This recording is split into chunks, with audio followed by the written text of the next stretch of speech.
Aged care in Australia is the provision of services to meet the unique needs of older people in Australia. It includes both residential aged care as well as services provided in the home such as personal care, domestic assistance, home nursing, nutrition and meal preparation, respite services, continence management, mobility and dexterity assistance, transport, social support and the provision of equipment and aids. In Australia, many aged care services are government subsidized to help keep costs manageable and affordable. Australians who are eligible for government subsidies to help fund the costs of aged care services will still be expected to contribute to the cost of services if they can afford to. Australia's population is getting older due to longer life expectancy and low fertility rates. Results of the 2016 national census show that 1 in 6 Australians is now aged over 65. By 2056, it is projected there will be 8.7 million older Australians. By 2096, 12.8 million people will be aged 65 years and over. The impact of our aging population is an increase in the number of Australians needing help in aged care. In 2016, almost 250,000 people were using residential care, home care or transition care services, a 31% increase over the last decade. The public aged care system is already under strain, with fewer places than there is demand. By 2060, aged care demands are expected to put additional pressure on Australian governments equivalent to about 6% of national GDP. Since 2012, the government has been introducing reforms that move towards consumer-directed aged care, a more market-driven environment where the consumer can choose their service provider. In response, more private business providers are entering the market, in competition with the government-funded and not-for-profit providers that have historically dominated. However, there is no official government channel that regulates private aged care providers and reports on their quality of services such as staffing levels and skills and quality of care. The government announced a public inquiry into misconduct in the sector in September 2018. The Australian Broadcasting Corporation produced a two-part documentary focusing on alleged neglect and abuse of older people.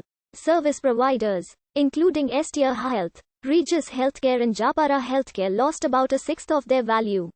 Older Australians are now faced with a wider range of options than ever in how they receive aged care services, and who provides them. The three main options available to older people are: most older Australians prefer to remain in their own home as they get older. 83% of people over 60 surveyed in the Housing Decisions of Older Australians research paper by the Australian Government's Productivity Commission in 2015 preferred to continue living in their own home if a person is generally able to manage but needs extra assistance with day-to-day tasks.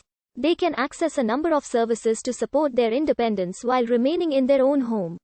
Types of services that people can access in their home include: there are two types of funding provided by the Australian government available to help subsidise the costs of in-home aged care services for eligible people. A home care package provides long-term help to allow people to stay independent in their own home as long as possible and offer 4 levels of care packages to support people with basic, low, intermediate, and high care needs, depending on the level of support needed. An aged care services provider can work with an individual to create a care plan tailored to their needs. A home care package can deliver a mix of services including: it is possible to change services or move to a different level of package based on changing needs.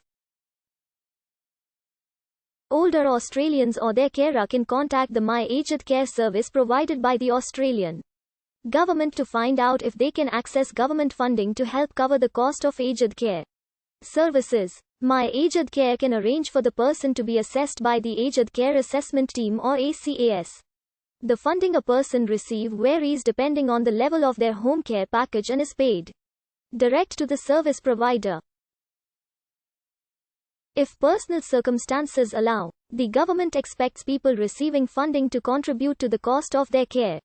The amount they will need to contribute is based on their income and is determined by the Department of Human Services. If a person only requires short-term help or some assistance with daily activities around the home, the Commonwealth Home Support Program allows them to access the specific services they need when they need them. The Commonwealth Home Support Program lets the older person choose the services they need as required. Services available under the Commonwealth Home Support Program include: the person can choose from a set menu of services based on when they need them and can enter an leave